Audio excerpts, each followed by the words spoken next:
มีดเขียงถึงโต๊ะถึงเต็นท์ก็ถึงเตียงเครื่องเสียงเครื่องไฟใช้ในงานถึงเดินหน้าบ้านก็พ้องกันเจ้าเขายืมจัดงานวันวิวาบัวพ่อยังขอน้ำประปาคือมาโพดทะละน้องคนเฮา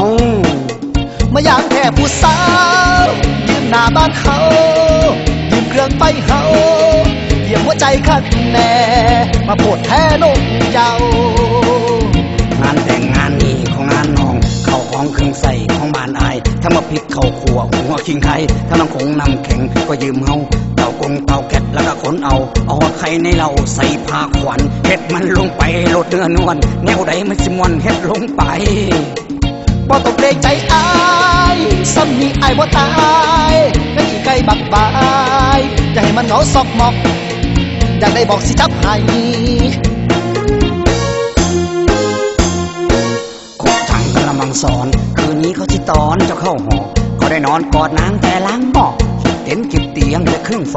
ล้างถ้วยล้างเขียงกองบักใหญ่ปานนั้นว่าฮักอายตัวคักเนาะอกอายดังปอนั่งแขนจะรออายพ่ออยากตายปานนั้นว่าฮักอายที่แท้แค่หลอกใส่สรุปผลสุดท้าย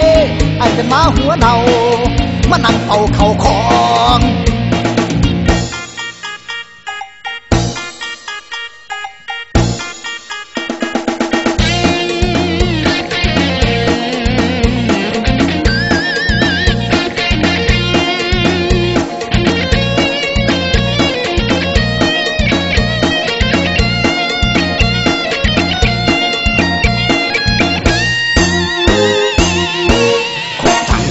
สอนคืนนี้เขาสิตอนเจ้าเข้าหอเขาได้นอนกอดนางแต่ล้างหม้อเต็นเก็บเตียงและเครื่องไฟล้างถ้วยล้างเขียงกองบักใหญ่ป่านนั้นว่าฮักอายหัวคักเนาะอกอายดังปอนั่งแขนจะรออายพ่ออยากตายปานนั้นว่าฮักอายที่แท้แค่หลอกใส่สรุปผลสุดท้ายอายเป็นหมาหัวเน่ามานั่งเอาเข่าของ